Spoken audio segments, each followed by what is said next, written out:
할렐루야. 오늘은 간음하다가 잡힌 여인에 대해서 말씀을 드리겠습니다.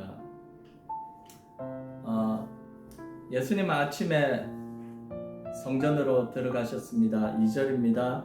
아침에 다시 성전으로 들어가시니 백성이 다 나오는지라 앉으사 저희를 가르치시더니 서기관들과 바리새인들이 간음 중에 여자를 끌고 와서 가운데 세우고 예수께 말하되 선생이여 이 여자가 간음하다가 현장에서 잡혔나이다.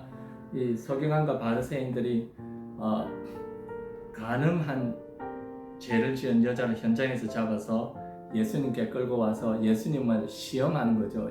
이 바리새인들과 서기관들은 항상 기회만 있으면 예수님을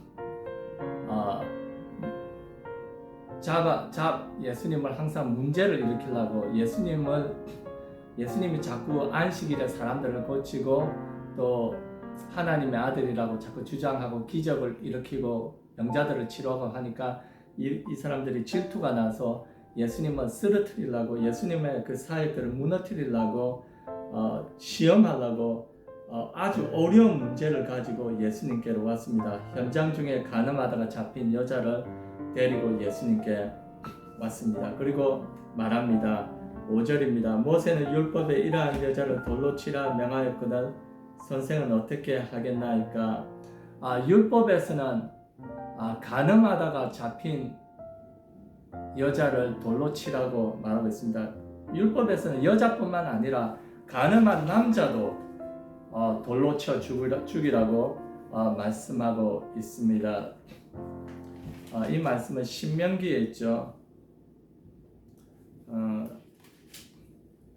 신명기 22장 22절에 남자가 부녀와 통간함을 보거든 그 통간한 남자와 그 여자를 둘 다 쳐 죽여 이스라엘 중에 악을 제할지니라.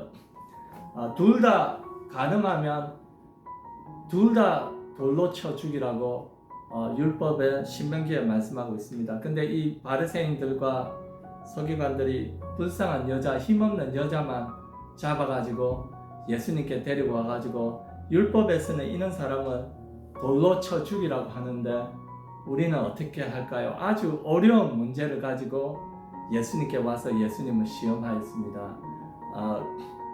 예수님은 그들의 시험하는 그 모습들을 다 알고 계시죠. 바리새인들은 율법을 아주 열심히 지키려고 하죠. 그들은 율법으로 의롭게 되려고 율법을 열심히 지키는 사람들이었습니다. 심각하게 지키는 사람이었습니다. 일을 안 범하려고 하고 율법을 열심히 지켜서 율법으로 의롭게 되려고 율법으로 거룩하게 되려고 이들은 율법을 상당히 열심히 지키는 사람이고 왜냐하면 율법이란 것은 모세 오경이죠. 창세기, 출애굽기, 레위기, 민수기, 신명기 모세 오경인데 하나님의 말씀이죠. 이들은 율법을 지켜서 의롭게 되려고 합니다. 왜냐하면 율법은 지키면 축복을 받고 의롭게 되고 율법을 지키지 못하면 죄를 받게 되고 저주를 받게 됩니다. 율법이 무서운 겁니다. 율법을 지키면 축복받지만 율법을 지키지 못하면 저주를 받고 죄를 받고 판단을 심판을 받게 되는 것입니다. 이들이 예수님께로 어려운 질문을 합니다. 모세는 율법에 돌로 쳐 이런 여자를 죽이라고 말합니다. 그러면서 6절에 저희가 이렇게 말하면 고소할 조건을 얻고자 하여 예수를 시험함이라. 예수께서 몸을 굽히사 손가락으로 땅에 쓰시니 아침에 사람들이 모여있고 이 바리새인들과 서기관들은 이 간음하다가 잡힌 여자, 이 불쌍한 여자만 잡아가지고 왔고 남자는 권력이 있는 남자니까 힘을 써서 도망갔겠죠. 그래가지고 예수님을 시험하는데 예수님이 이 상황을 보고 우리가 어떻게 할까요? 돌로 쳐 죽이라는데 돌로 쳐 죽일까요? 예수님께 물었습니다. 그러자 예수님은 땅에 굽히고 손가락으로 땅에 쓰시기 시작했습니다. 그리고 그들은 계속 물었습니다. 예수님, 우리가 어떻게 할까요? 예수님을 시험하려고. 그러자 예수님이 말합니다.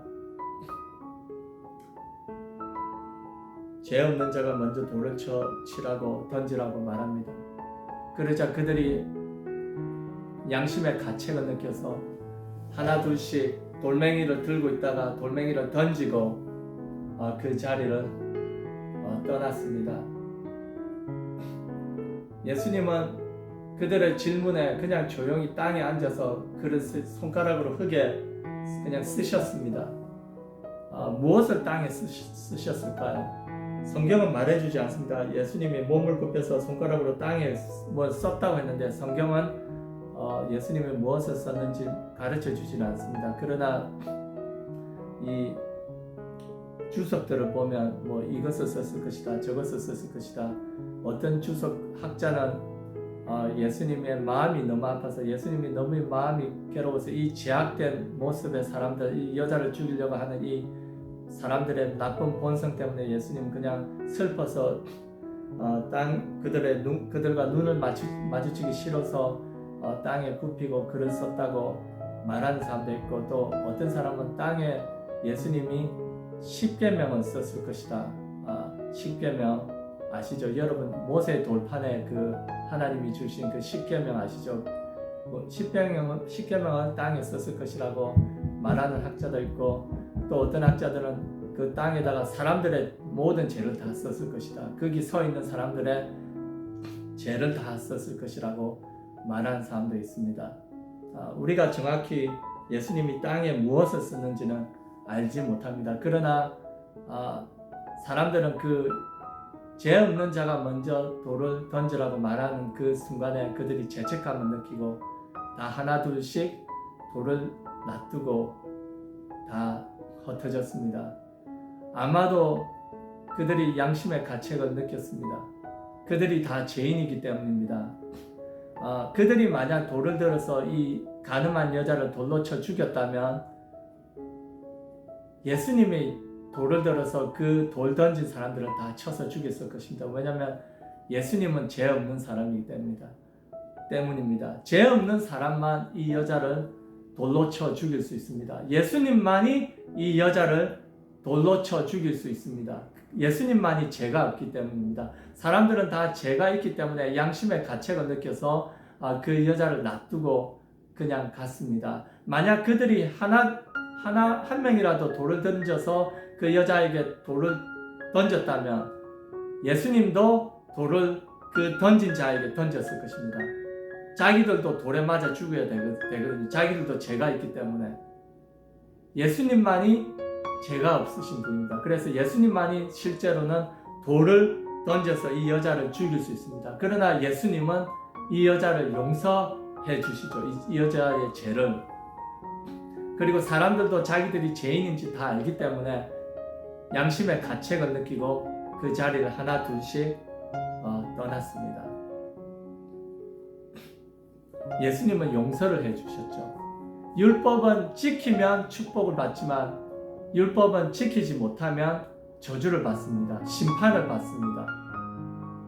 이 여자는 율법을 지키지 못했습니다. 간음했죠. 십계명에 간음하지 말라는 죄가 있죠. 간음하지 말라고 했는데 이 여자는 간음을 했습니다. 다른 결혼한 남자랑 잠자리를 한 것입니다. 현장에서 잡혀서 끌려왔습니다. 남자는 권력이 있었는지 모르겠지만 도망갔습니다. 힘을 써서. 그러나 이 불쌍한 여자는, 힘없는 여자는 잡혀와서 죽음을, 심판을, 율법의 심판을 받게 됩니다. 그러나 예수님은 이 여자를 살려줍니다. 심판하지 않습니다.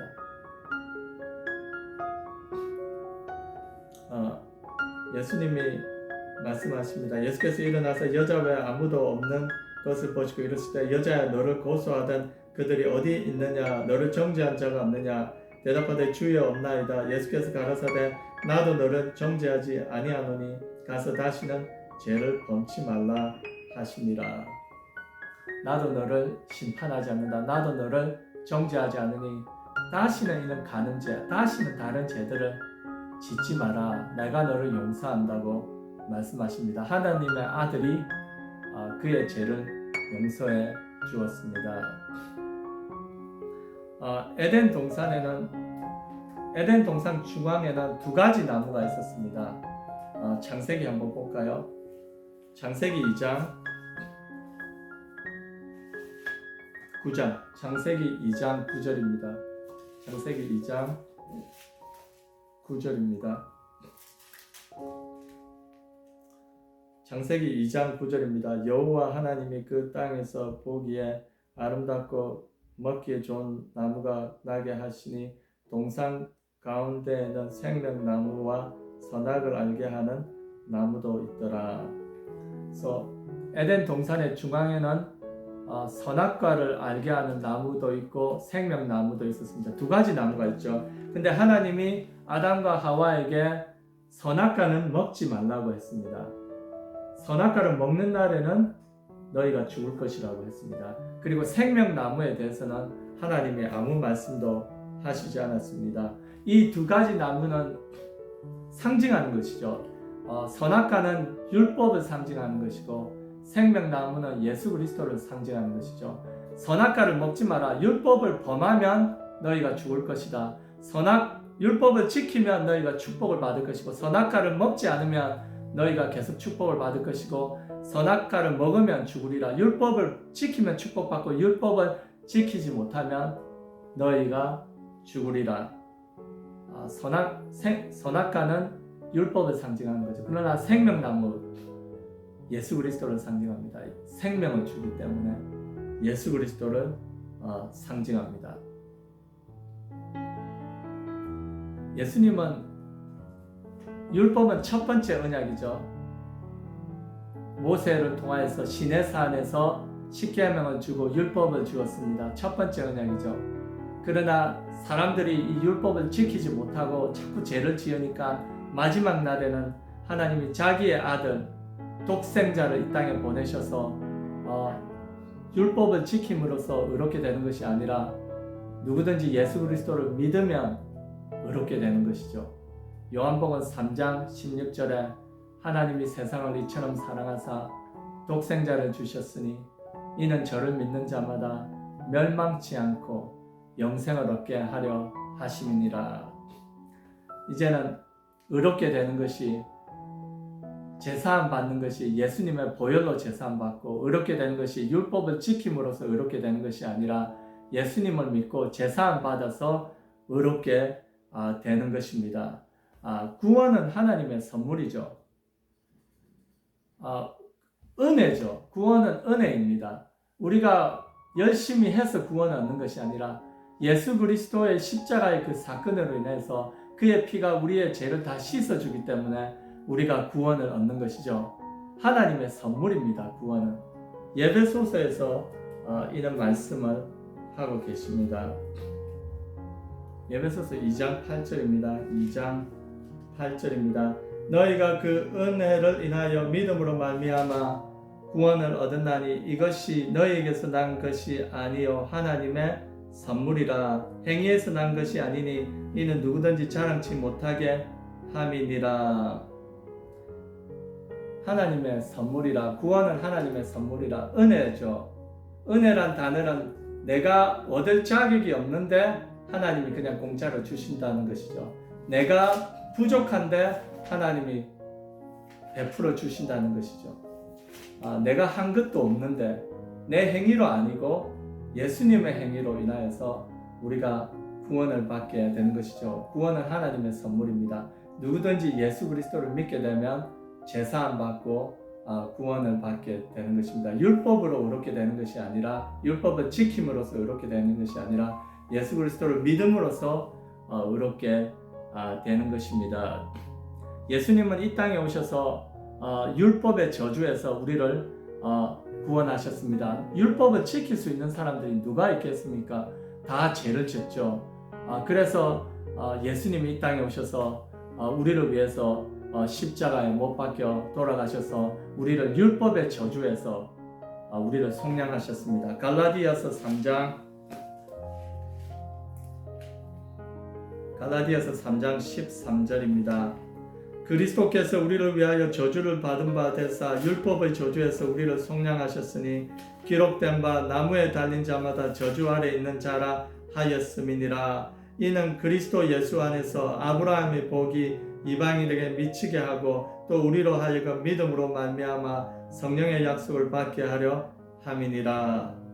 나무에 달린 자마다 저주 아래 있다. 하나님의 저주 아래 있다고 성경은 말하고 있습니다. 예수님이 나무에 달렸습니다. 십자가란 나무에 예수님이 우리를 대신해서 달리셨습니다. 그가 하나님의 저주를 받았습니다. 우리를 대신해서, 우리가 율법을 지키지 못하고 죄를 짓기 때문에 그가 우리를 대신해서 율법의 저주를 받았습니다. 그가 나무에 달려서, 십자가에 달려서 피를 흘리고 죽으셨습니다. 그가 대신 저주를 받았습니다. 그의 피가 우리의 죄를 다 씻고 우리를 의롭게 만드셔서 우리는 그로 통하여서 아브라함의 축복이 우리에게 임하는 것입니다. 아브라함의 축복. 아브라함이 성경에서 보면 얼마나 축복받은 사람입니까? 아브라함의 축복이 우리에게 임하는 것입니다.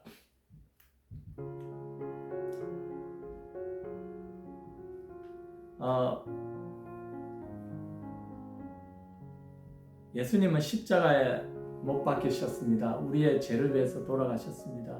하나님의 그 독생자를 보내셔서 그가 십자가에 못 박혀서 돌아갔는데 영화에서 보면 그는 이렇게 하체를 가리고 있죠. 십자가에 못 박혀서 하체를 가리고 있는데 실제로는 다 벗고 십자가에 못 박혔습니다. 예수님은 옷을 하나도 안 입으시고 십자가에 못 박혀 돌아가셨습니다. 그때 로마 시대 때는 로마 군병들이 사람을 십자가에 못 박힐 때 다 벌거벗겨고 십자가에 못 박혀서 고통스럽게 그렇게 나무에 매달려서 죽였습니다. 그래서 유대인들에게 우리에게 덤벼들지 마라. 우리는 너희들을 지배하는 로마 나라다. 그러면서 그 자기들을 지배하는 식민지 사람들에게 두려움을 주는 것이죠. 예수님은 십자가에 벌거벗어서 매달려 죽으셨습니다. 아무것도 입고 있지 않으셨습니다. 그가 가난해지고 그가 벌거벗으면 우리로 번영의 옷, 축복의 옷을 입게 하려고 그런 것입니다. 그가 가시 면류관을 머리에 쓴 것은 우리로 영광의 면류관을 머리에 쓰게 하시기 위함이고, 그가 채찍에 맞고 등에 매를 맞은 것은 우리를 치료하고 낫게 해주기 위하십니다. 그가 나무에 매달려서 저주를 받은 것은 우리로 하여금 축복을 받고 아브라함의 축복을 받기 위해서입니다. 그리고 그가 십자가에 못 박혀서 피를 흘리심은 그의 피로 우리의 죄를 씻고 우리에게 영원한 생명을 주시기 위함이십니다. 그가 우리를 위해서 영혼 구원을 위해서 모든 것을 다 하셨습니다. 요한복음 가늠한 여인의 이야기로 다시 돌아가겠습니다. 예수님은 이 여자를 정죄하지 않고 이 여자를 용서하셨습니다.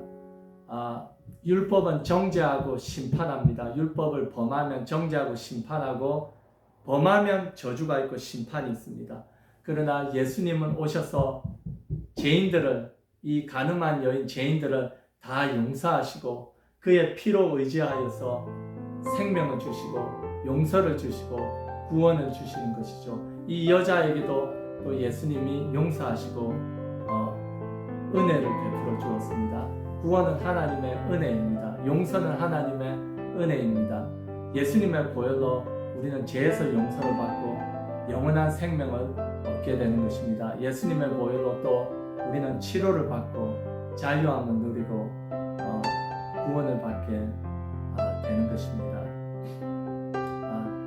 계속 예수님을 만난 여인들 시리즈를 계속하고 있는데 예수님은 이 불쌍한 여인들을 다 구해주시고 용서해 주셨습니다. 이번 한 주간도 여러분 가정에도 축복이 있기를 기원합니다. 할렐루야. 감사합니다.